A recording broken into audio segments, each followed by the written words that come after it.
എന്നൊരു ചെറുപ്പക്കാരനെ police arrest ചെയ്തു. മയക്കുമരുന്ന് കഴിച്ചു കഴിഞ്ഞപ്പോൾ അവൻ പറഞ്ഞ എന്താ, എനിക്കൊരു തെറ്റ് പറ്റി, എല്ലാവരും മാപ്പാക്കണം, ഞാൻ അതിനെ തിരുത്തും. അയാൾ തിരുത്തി ജീവിച്ചാൽ അയാൾ ഏറ്റവും നല്ലവനാണ് എന്നാണ്. ഏറ്റവും നല്ലവനാണ്. കാരണം ആ കുട്ടി, ഞാൻ മനസ്സിലാക്കിയത്തോളം അവൻ പോലീസിനോടോ നാട്ടുകാരോടോ ഉള്ള അവന്റെ പെരുമാറ്റ രീതി വളരെ മാന്യമാണെന്ന് ടി വിയിൽ കണ്ടിട്ടുള്ള പരിചയം, എനിക്ക് നേരിട്ട് പരിചയം എന്നുള്ള ആളല്ല. ടി വിയിൽ കണ്ടപ്പോൾ ആ കുട്ടിയുടെ ഒരു ശരീരഭാഷയും ആ കുട്ടിയുടെ ഒരു മനസ്സിന്റെ ഒരു രീതികളും കാര്യങ്ങളോട് പ്രതികരിക്കുന്ന സമീപനമെല്ലാം വളരെ നല്ലതാണ് എന്ന് തോന്നി. അവന്റെ ജീവിതത്തിൽ അവനൊരു അബദ്ധം പറ്റി, ആ അബദ്ധത്തെ ശ്രമിക്കാനും അത് തിരുത്താനും അവനൊരു അവസരം ഉണ്ടായി. ഒരബദ്ധം പറ്റിപ്പോയി, നീ ഒരു ഇവിടുത്തെ കഞ്ചാവടിക്കാരൻ എന്തേ എന്ന് ചോദിക്കരുത്.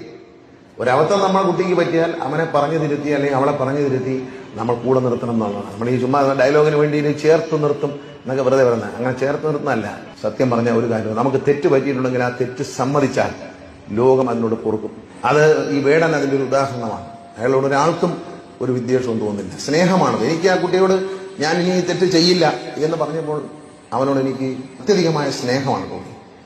ആ കൊച്ചുകുട്ടിക്ക് ഒരു അബദ്ധം പറ്റിയ